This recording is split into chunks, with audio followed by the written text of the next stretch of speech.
présente Marc de Pomereau, je suis secrétaire général du club Franco-Risque, vice-président de l'AMRAE, je travaille chez Engie. Je suis très content d'avoir aujourd'hui à nouveau réuni des risk managers et des partenaires dans ce cadre parisien. Une nouvelle manifestation du club qui prouve qu'il a raison d'exister et qu'il se développe bien. Et aujourd'hui, le thème, c'est la construction d'Afrique francophone. C'est un thème qu'on a décidé de développer cette année 2017. On a aujourd'hui une très belle table ronde et je suis très heureux de pouvoir être là pour animer à nouveau ce club avec Gilbert Canaveras. Donc l'intervention de ce soir, en fait, elle se résume en 2 mots. Un très grand potentiel sur un territoire immense.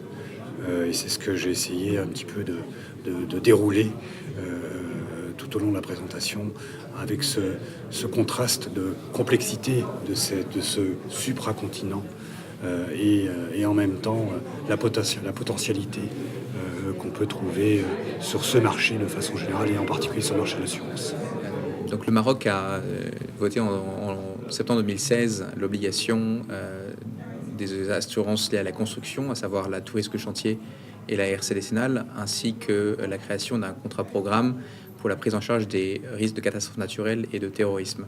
Donc ces évolutions législatives qui ont mûri au cours des différentes années ont fait l'objet d'une loi en septembre 2016 et on attend désormais les décrets d'application ainsi que les circulaires ministériels avec une possible application et mise en vigueur de ces lois au 1er janvier 2018.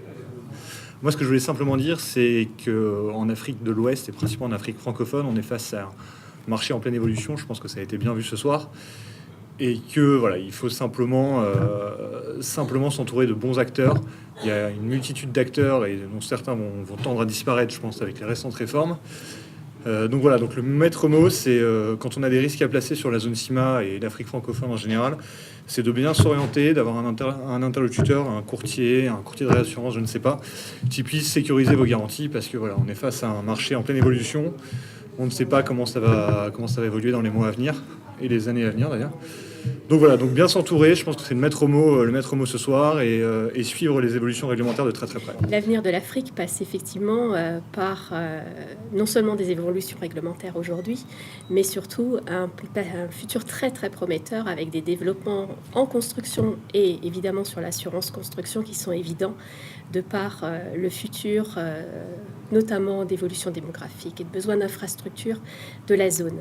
En assurance construction, on voit qu'il reste beaucoup à faire.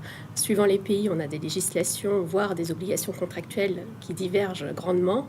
Un des partenaires, à la fois en tant que courtier, assureur et réassureur, qui là aussi présente des profils très différents. Et donc, il est clair qu'il faut inviter tout risque manager qui a demain un projet sur cette zone à anticiper ses besoins, à s'entourer des personnes adéquates pour mettre en place une solution d'assurance qui conviennent parfaitement à la maîtrise de ces risques. Donc voilà, et je remercie bien évidemment nos partenaires qui nous accompagnent, qui nous soutiennent. On l'a vu ce soir par leur intervention remarquée. Et puis ils nous soutiennent tout le long de l'année. Merci encore à eux, parce que évidemment sans eux nous ne pourrions pas faire tout ce que nous faisons. Et nous avons encore beaucoup d'ambition et beaucoup de projets. Et donc, nous aurons encore besoin de... Merci pour votre participation.